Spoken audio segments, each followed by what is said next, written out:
la historia verdadera y oculta de las brujas.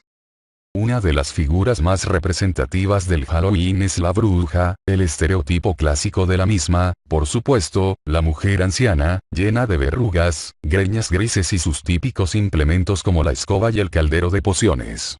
Sin embargo, detrás de este personaje hay toda una cantidad de información que comprende prácticamente todos los periodos de la historia de la humanidad, desde sus principios, incluyendo las teorías prehistóricas, hasta nuestros días. La bruja es un portento que nos ha acompañado prácticamente desde siempre, ya sea como personaje de terror, como el personaje malvado en los cuentos de hadas, o como esa mujer rara de nuestro vecindario a la que le comentamos secretamente aspectos de nuestra vida para que ella nos revele nuestro futuro. Conceptos básicos. Las brujas son seres o personas que tienen la capacidad de utilizar la brujería, la cual se define a su vez como un conjunto de habilidades mágicas que se utilizan para causar daño. Esta última idea, sin embargo, no es del todo clara, porque la brujería ha tenido diferentes propósitos más allá de causar el mal o al menos no de forma directa. Habilidades como la adivinación, la transformación, la telequinesis, entre otras, son consideradas como parte de la brujería a pesar de que per se, no tendrían por qué ser dañinas para otros. En ese sentido, la connotación negativa del término brujería viene de la relación que se le dio con el satanismo en la Edad Media, la cual ha perdurado y se mantiene, a pesar de que muchos brujos abogan por la erradicación del estereotipo maligno por determinadas consideraciones religiosas en cuanto a la brujería moderna, que veremos más adelante en el apartado relacionado con el fenómeno en el mundo actual. El término está relacionado con la magia, que se define como el arte de producir eventos que vayan en contra de lo que consideramos actos o leyes naturales. La magia por sí misma no tiene connotaciones negativas o positivas. Todo depende del contexto. Si se está hablando de brujería, satanismo, ocultismo, etc., se sobreentiende que allí el término es negativo. Mientras que si se habla de hadas, criaturas fantásticas, magos de las cortes de los reyes antiguos y épica en general, allí el término tiene connotaciones positivas. Inclusive, puede haber contextos en que el término magia tenga las dos connotaciones al mismo tiempo, como es el caso de la saga Harry Potter, donde están los magos y brujas que practican la magia blanca o buena, y los que practican la magia negra o mala.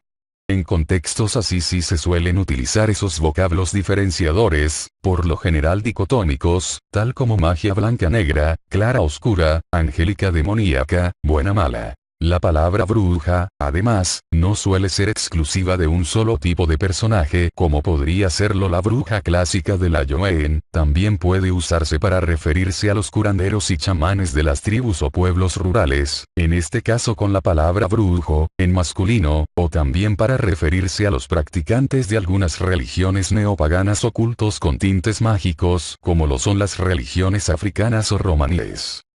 En cuanto a lo que hacen las brujas, los términos utilizados son variados, aunque suelen ser vistos como sinónimos. Hechizos, maleficios, embrujos, encantamientos. El pensamiento mágico ha existido prácticamente desde siempre. La brujería probablemente ha existido desde que los humanos se conformaron por primera vez en grupos. El sentido de uso de la magia en la gente común, como la creencia en el poder de la palabra y las oraciones, se puede encontrar en todas las sociedades antiguas. Algunas obras de arte prehistóricas representan ritos mágicos para ámbitos de la vida como la casa, además de los ritos religiosos usuales que eran dedicados a las deidades primitivas. El chamanismo, que se trata de la comunicación con el mundo espiritual a través de los trabajos, los sueños y el trance meditativo, probablemente sea la religión más antigua. Ya había brujería en la antigua civilización sumeria. Concretamente en Babilonia comenzó el estudio demonológico elaborado, pues su mitología era bastante rica. Los sumerios creían que el mundo estaba lleno de espíritus y que la mayoría de ellos eran hostiles. Se suponía que cada persona tenía un espíritu que le protegería de demonios y enemigos, además de una variopinta gama de conjuros y amuletos mágicos que podía utilizar en defensa contra ellos. En el antiguo Egipto, las brujas utilizaban su sabiduría sobre los amuletos mágicos, los hechizos y los brebajes para torcer los poderes cósmicos a su favor o en favor de sus clientes, que en este caso eran los pertenecientes a la clase política. Desde entonces ya se utilizaba la brujería con un propósito comercial, como suele hacerse en la actualidad. Por su parte, los griegos tenían su propia forma de magia cuyo concepto giraba en torno a una especie de culto religioso conocido como teurgia, que consistía en la práctica de rituales con la intención de invocar la acción de los dioses y demás entes pertenecientes al plano divino. Otra forma inferior de la magia era la mageia, origen etimológico de la palabra magia que usamos en las lenguas latinas, que estaba más cerca de la brujería oculta y fue practicada por individuos que afirmaron tener conocimientos y poderes para ayudar a determinadas personas o para dañar a sus enemigos. Al final de la Edad de Oro, durante el auge de la civilización micénica, el panteón griego adoptó a la diosa Caria, Hécate, y le otorgó el título de diosa de la hechicería y reina de los fantasmas, dándole además una imagen triplicada, una mujer de 3 cabezas, en su iconografía. De acuerdo con el mito, Hécate era hija de 2 titanes de segunda generación, Asteria y Perses, y obtuvo sus poderes como un regalo de Zeus. En las civilizaciones mesoamericanas prehispánicas el chamanismo tenía un peso importante. Las creencias religiosas giraban en torno a deidades poderosas que controlaban los fenómenos naturales y aspectos de la vida misma, y los chamanes eran las personas elegidas como puente entre mundo sobrenatural e incomprensible y el plano terrenal. Una de las prácticas más utilizadas en esas civilizaciones era el sacrificio humano como pago de sangre para que los dioses brindaran prosperidad en la actividad económica, aunque también había gran tradición en cuanto a la fabricación de amuletos y en la curación.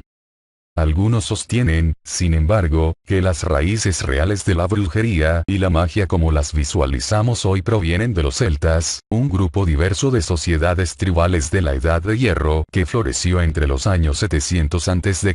y 100 después de Cristo en varias zonas de Europa. Así como grandes trabajadores de los metales y a su vez magníficos artistas, algunos pueblos celtas también eran profusamente espirituales. Su religión era panteísta, lo que significa que relacionaban la divinidad con determinados fenómenos de la naturaleza. Alrededor del 350 a.C., se había desarrollado una clase sacerdotal conocida como los druidas que se encargaban de predecir el futuro, curar y de algunos aspectos sociales como la enseñanza básica y la ley. Las creencias y prácticas religiosas de los celtas, su amor por la tierra, y su veneración hacia los árboles, a la encina en particular, se convirtieron en lo que más tarde se conoció como el paganismo, aunque esta etiqueta también se utiliza para creencias politeístas de los antiguos egipcios, griegos y romanos.